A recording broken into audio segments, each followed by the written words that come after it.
That means then our thoughts could make us sick. So if it's possible that our thoughts could make us sick, is it possible then our thoughts could make us well? The answer is absolutely yes. All right, today's guest is a New York Times best-selling author and one of the most sought-after speakers in the world. He's lectured and given advanced workshops in more than 30 countries across 5 continents, all with the aim of helping people better understand and unlock the power of their mind.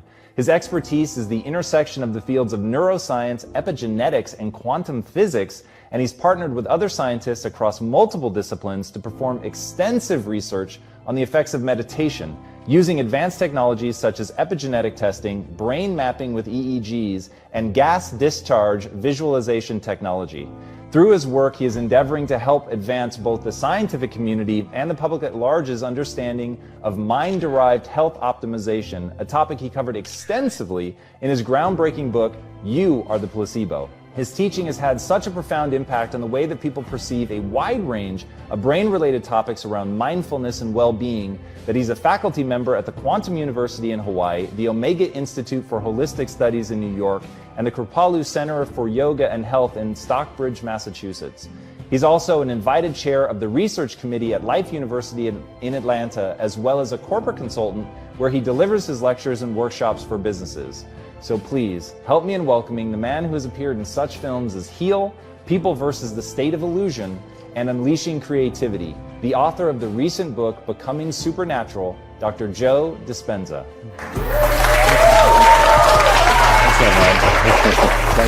Thanks for being here. So diving into your world and how you perceive the sense of self and the way that you marry science to the way that we form memories, the way that we live in a perpetual state of reliving our past and things like that is really, really incredible. And I want to dive into the whole notion of you sort of being a habitual construct. Like what is that? What is the habit of you?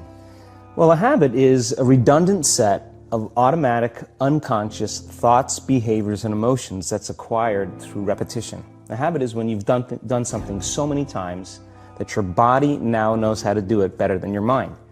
So if you think about it, people wake up in the morning, they begin to think about their problems. Those problems are circuits of memories in the brain. Each one of those memories are connected to people and things at certain times and places. And if the brain is a record of the past, the moment they start their day, they're already thinking in the past. Each one of those memories has an emotion. Emotions are the end product of past experiences. So the moment they recall those memories of their problems, they all of a sudden feel unhappy, they feel sad, they feel pain. Now, how you think and how you feel creates your state of being. So the person's entire state of being when they start their day is in the past. So what does that mean? The familiar past will sooner or later be predictable future. So if you believe that your thoughts have something to do with your destiny, and you can't think greater than how you feel, or feelings have become the means of thinking, by very definition of emotions, you're thinking in the past. And for the most part, you're going to keep creating the same life. So then people grab their cell phone, they check their WhatsApp, they check their text, they check their emails, they check Facebook, they take a picture of their feet, they post it on Facebook, they tweet something, they do Instagram, they check the news, and now they feel really connected to everything that's known in their life. And then they go through a series of routine behaviors. They get out of bed on the same side, they go to the toilet, they get a cup of coffee, they take a shower, they get dressed, they drive to work the same way, they do the same things, they see the same people, they push the same emotional buttons, and that becomes the routine, and it becomes like a program. So now they've lost their free will to a program, and there's no unseen hand doing it to them. So when it comes time to change, the redundancy of that cycle becomes a subconscious program. So now 95% of who we are by the time we're 35 years old is a memorized set of behaviors, emotional reactions, unconscious habits, hardwired attitudes, beliefs, and perceptions that function like a computer program. So then a person can say with their 5% of their conscious mind, I want to be healthy, I want to be happy, I want to be free. But the body's on a whole different program. So then how do you begin to make those changes? Well, you have to get beyond the analytical mind, because what separates the conscious mind from the subconscious mind is the analytical mind. And that's where meditation comes in, because you can teach people through practice how to change their brainwaves, slow them down. And when they do that properly, they do enter the operating system where they can begin to make some really important changes. So most people then wait for crisis or trauma or disease or diagnosis. They wait for loss, some tragedy to make up their mind to change. And my message is, why wait? And you can learn and change in a state of pain and suffering, or you can learn and change in a state of joy and inspiration. And I think right now, the cool thing is that people are waking up.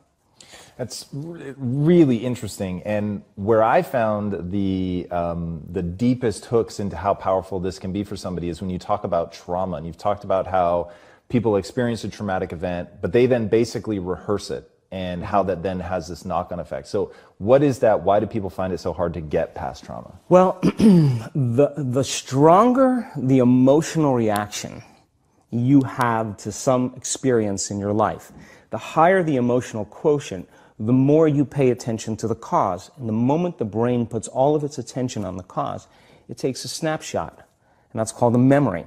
So long-term memories are created from very highly emotional experiences. So what happens then is that people think neurologically within the circuitry of that experience, and they feel chemically within the boundaries of those emotions. And so when you have an emotional reaction to someone or something, most people think that they can't control their emotional reaction. Well, it turns out if you allow that emotional reaction, it's called a refractory period, to last for hours or days, that's called a mood. I say to someone, hey, what's up? You say, I'm in a mood. Well, why are you in a mood? Well, I had this thing happen to me 5 days ago, and I'm having one long emotional reaction. If you keep that same emotional reaction going on for weeks or months, that's called temperament. Why is he so bitter? I don't know, let's ask him. Why is he so bitter? Why are you bitter? Well, I had this thing happen to me 9 months ago. And if you keep that same emotional reaction going on for years on end, that's called a personality trait. And so learning how to shorten your refractory period of emotional reactions is really where the work starts. So then people, when they have an event, what they do is they keep recalling the event, because the emotions of stress hormones, the survival emotions, are saying, pay attention to what happened, because you want to be prepared if it happens again. Turns out most people spend 70% of their life living in survival and living in stress. So they're always anticipating the worst case scenario based on a past experience. And they're literally, out of the infinite potentials in the quantum field, they're selecting the worst possible outcome, and they're beginning to emotionally embrace it with fear. And they're conditioning their body into a state of fear.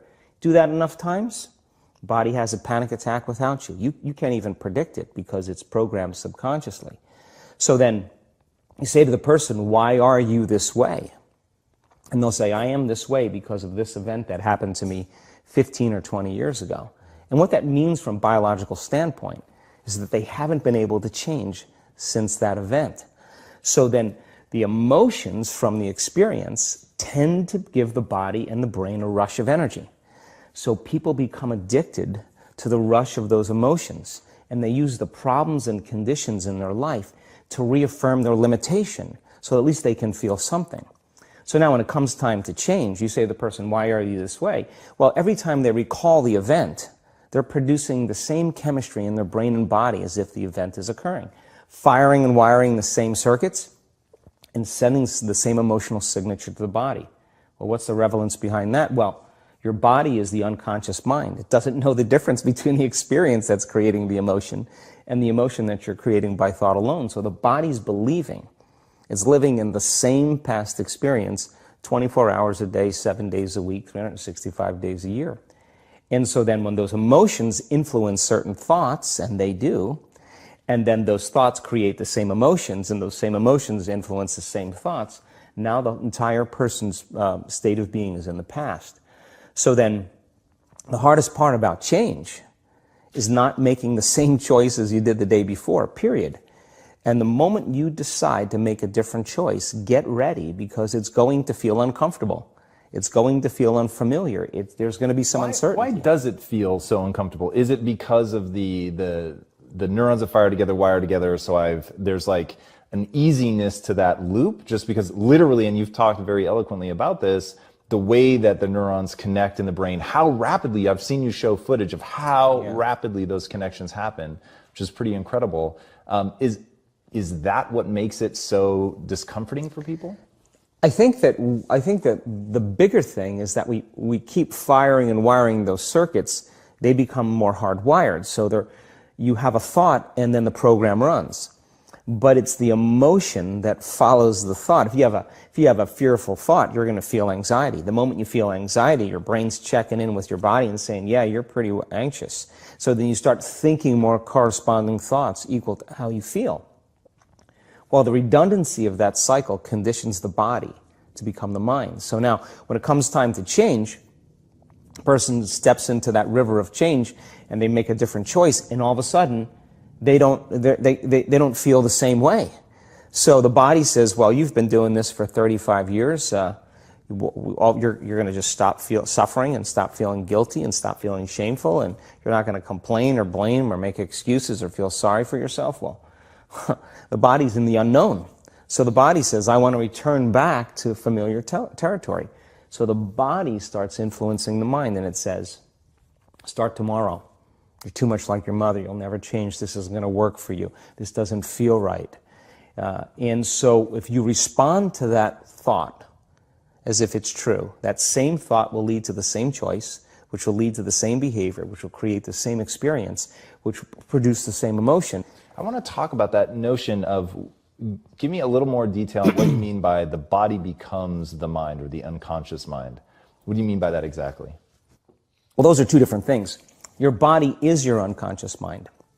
In a sense, if you're sitting down and you start thinking about some future worst-case scenario that you're conjuring up in your mind, and you begin to feel the emotion of that event, your body doesn't know the difference between the event that's taking place in your world, outer world, and what you're creating by emotion or thought alone. So most people then, they're constantly reaffirming their emotional states. So when it comes time to give up that emotion, they can say, I really want to do it, but really the body is stronger than the mind because it's been conditioned that way. So the servant now has become the master, and the person all of a sudden, once they step into that unknown, they'd rather feel guilt and suffering because at least they can predict it. Being in the unknown is a scary place for most people because the unknown is uncertain. And people say to me, well, I can't predict my future. I'm in the unknown, and I always say the best way to predict your future is to create it. Not from the known, but from the unknown. What thoughts do you want to fire and wire in your brain? What behaviors do you want to demonstrate in one day? The act of rehearsing them mentally, closing your eyes, and rehearsing the action. Rehearsing the reaction of what you want, or the action of what you want, by closing your eyes and mentally rehearsing some action. If you're truly present, the brain does not know the difference between what you're imaging and what you're experiencing in 3D world. So then you begin to install the neurological hardware in your brain to look like the event has already occurred. Now, your brain is no longer a record of the past. Now it's a map to the future. And if you keep doing it, priming it that way, the hardware becomes a software program. And who knows, you just may start acting like a happy person. And then I think the hardest part is to teach our body emotionally what the future will feel like ahead of the actual experience. So what does that mean? You can't wait for your success to feel empowered. You can't wait for your wealth to feel abundant. You can't wait for your new relationship to feel love, or your healing to feel whole. I mean, that's the old model of reality, of cause and effect, waiting for something outside of us to change how we feel inside of us. And when we feel better inside of us, we pay attention to whoever or whatever caused it. But what that means then is that from the Newtonian world is that most people spend their whole life living in lack, waiting for something to change out there. What do you mean the Newtonian world? The Newtonian world is all about the predictable. It's all about predicting a future. But the quantum model of reality is about causing an effect. The moment you start feeling abundant and worthy, you are generating wealth. The moment you're empowered and feel it, you're beginning to step towards your success. The moment you start feeling whole, your healing begins. And when you love yourself and you love all of life, you'll create an equal. And now you're causing an effect. And I think that's the difference between living as a victim in your world saying, I am this way because of this person or that thing or this experience. They made me think and feel this way. When you switch that around, you become a creator of your world, and you start saying, my thinking and my feeling is changing an outcome in my life. And now, that's a whole different game, and we start believing more that we're creators of reality. So how do we go from, okay, I have this negative emotion, it's controlling my life, it's got me in this cycle of, I think about this emotion, which triggers a chemical reaction, which trains my body to feel that way, which makes it easier and more likely I will do it again. And so now I'm in this vicious cycle. And unconscious, and it's unconscious. Right. And you said, does your thinking create your environment, or does your environment create your thinking, which I thought was really, really interesting. So how do we then go from that, like mechanistically, to begin this visualization process of something that's empowering? It's me in a different state. It's my future self. Is it meditation? Is it, what does that look like? If you're not being defined by a vision of the future, then you're left with the old memories of the past, and you will be predictable in your life.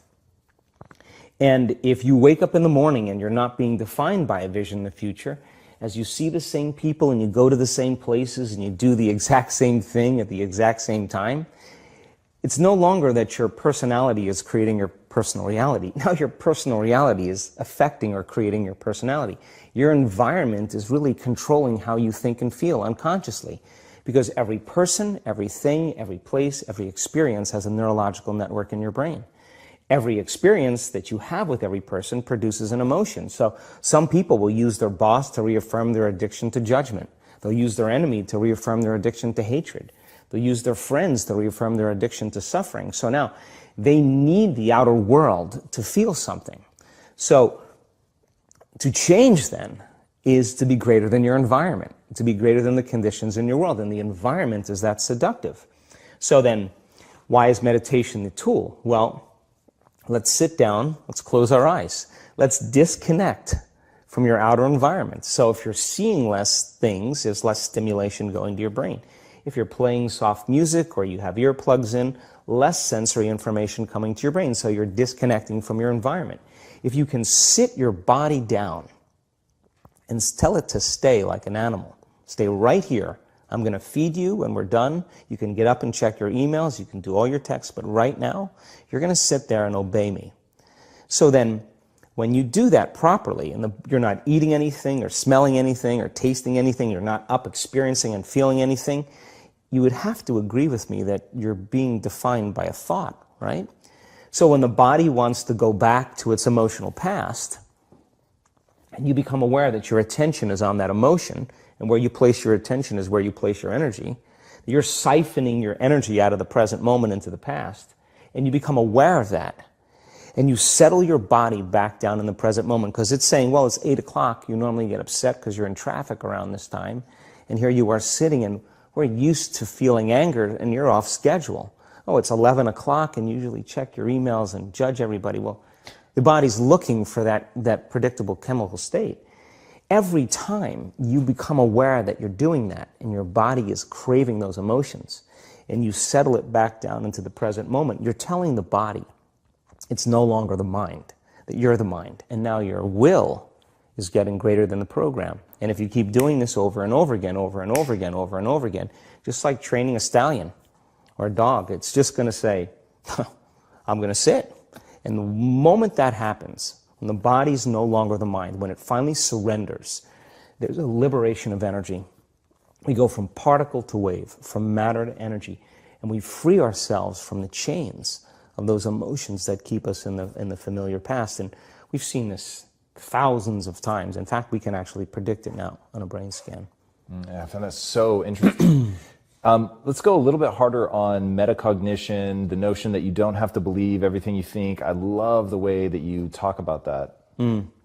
Yeah, we have a huge frontal lobe, and it's 40% of our entire brain. And most people, when they have a thought, they just think that that's the truth. And I think one of my greatest realizations in my own journey was, just because you have a thought doesn't necessarily mean it's true. So if you think 60 to 70,000 thoughts in one day, and we do, and 90% of those thoughts are the same thoughts as the day before, and you believe that your thoughts have something to do with your destiny, your life's not going to change very much, because the same thought leads to the same choice leads to the same behavior creates the same experience, and the same experience produces the same emotion. And so then the act of becoming conscious of this process, to begin to become more aware of how you think, how you act, and how you feel, it's called metacognition. And so then, why is that important? Because the more conscious you become of those unconscious states of mind and body, the less likely you're going to go unconscious during the day. And that thought is not going to slip by your awareness unchecked, because it means to know thyself. The word meditation means to become familiar with. So as you become familiar with the thoughts, the behaviors, and the emotions of the old self, you're retiring that old self. As you fire and wire new thoughts and condition the body into a new emotional state, if you do that enough times, it'll begin to become familiar to you. So it's so important, just like a garden. If you're planting a garden, you got to get rid of the weeds.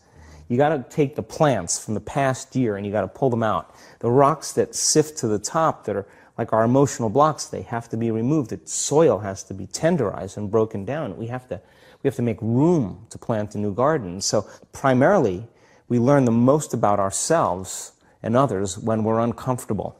Because the moment you move into that uncomfortable state, normally a program jumps in.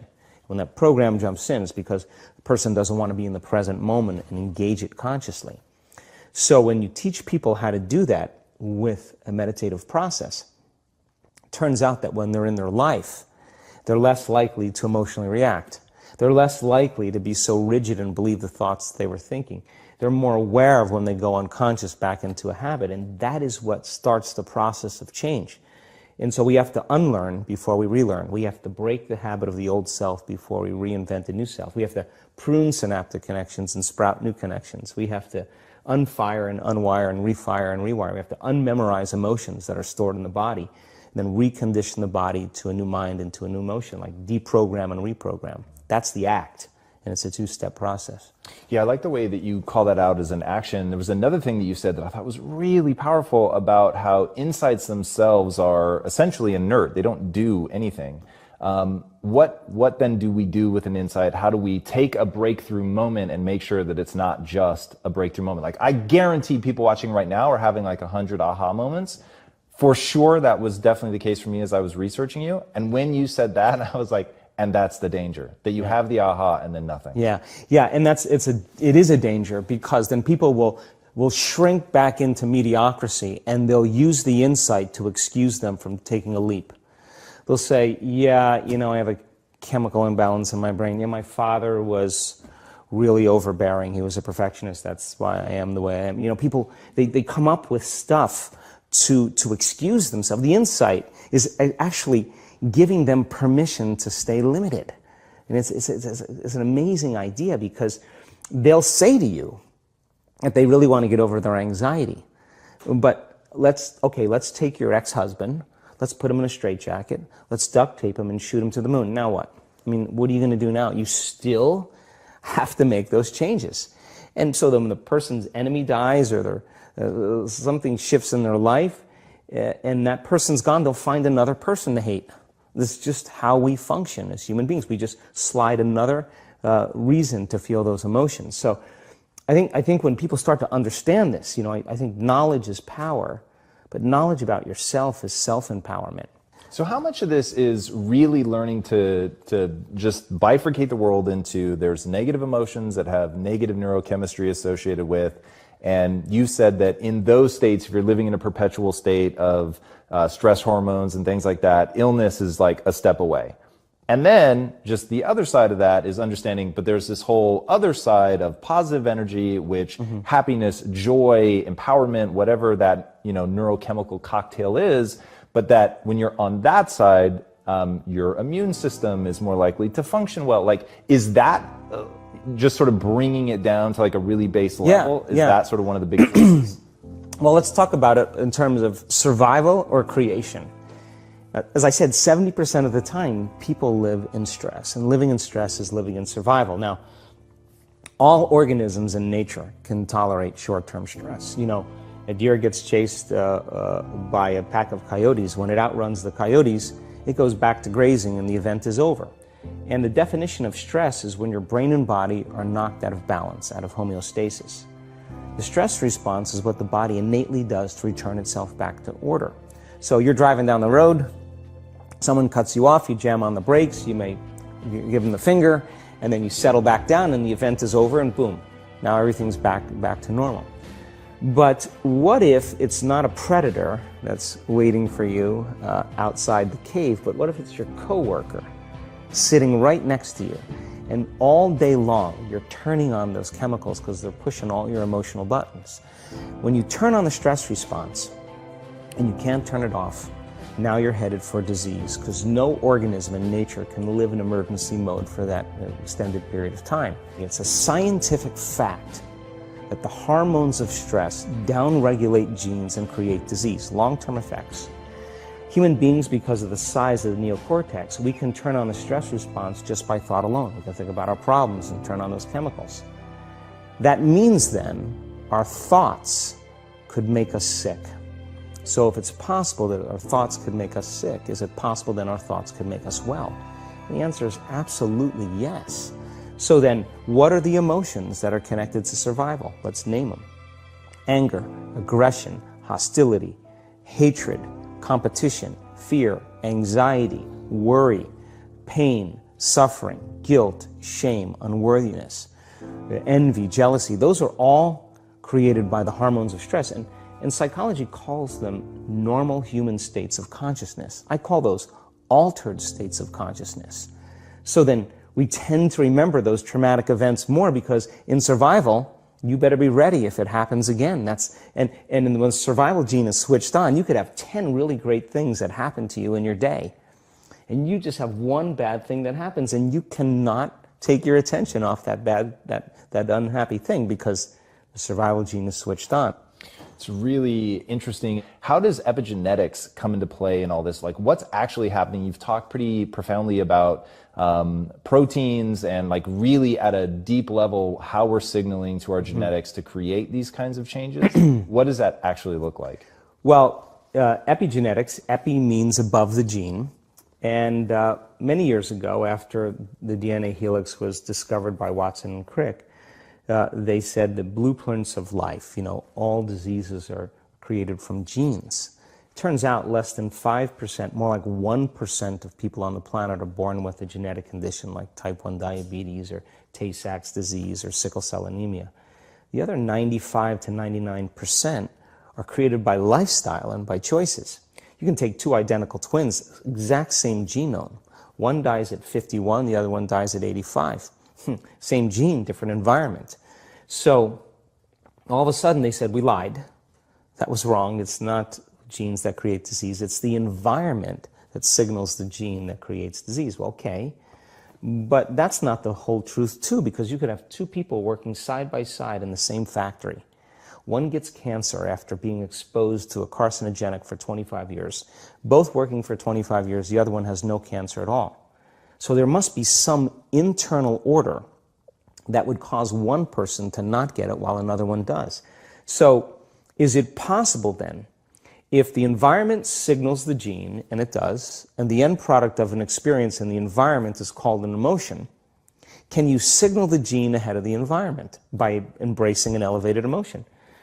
We've done the research on this. We measured 7,500 different gene expressions in a group of people that came to an advanced event for 4 days.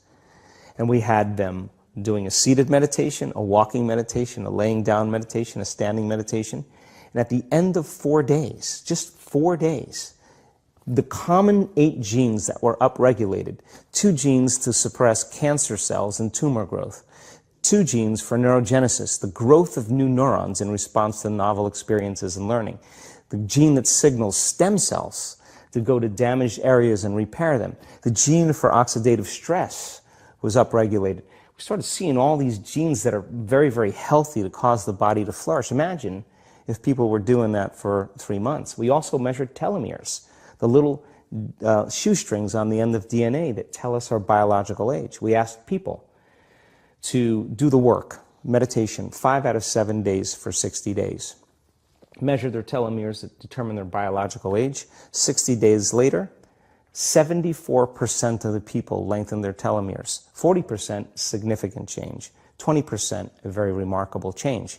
That means that they got a little bit of their life back. If it had lengthened by 10%, they got 10% of their life back. That's incredible. Before I ask my last question, tell these guys where they can find you online. Sure, my website is just drjoedispenza.com. You can follow us on Facebook, Twitter, Instagram. We're all over. And then my final question, what's the impact that you want to have on the world? I think that the end game for me is to empower people to such a degree that they realize that they need less things outside of them to make them happy, less things outside of them to regulate their moods and their behaviors, and that they begin to use that kind of the power that we all have access to, and to really and to change the world, to make a difference so that there's more peace, there's more wholeness, there's more connection, that we support and love each other, we serve better.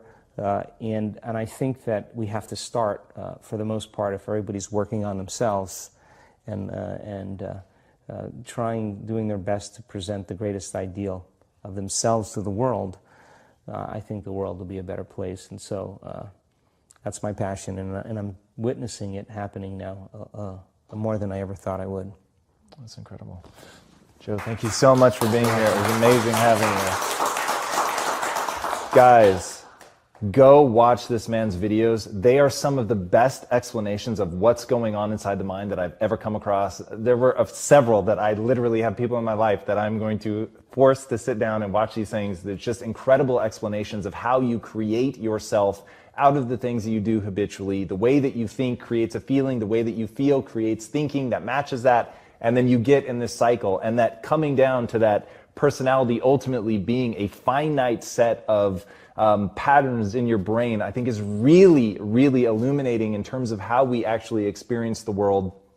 And I think when people understand that it's within your control, that you don't have to believe every thought that you think, that you can step outside of that you can leverage metacognition to think about your thinking and deconstruct it and decide what you want to think about and start focusing on that, and create an entirely different version of yourself that has new, elevated feelings, that's over on the side of the positivity, empowering yourself. I think it's really incredible, and he gets deep into the mechanistic stuff, which I love. You guys will not regret diving deep into this man's world. I think you will get some incredible revelations. All right, if you haven't already, be sure to subscribe. And until next time, my friends, be legendary. Take care. Yeah. Thank you so much for being here. That was incredible. Hey everybody, thank you so much for watching and being a part of this community. If you haven't already, be sure to subscribe. You're going to get weekly videos on building a growth mindset, cultivating grit, and unlocking your full potential.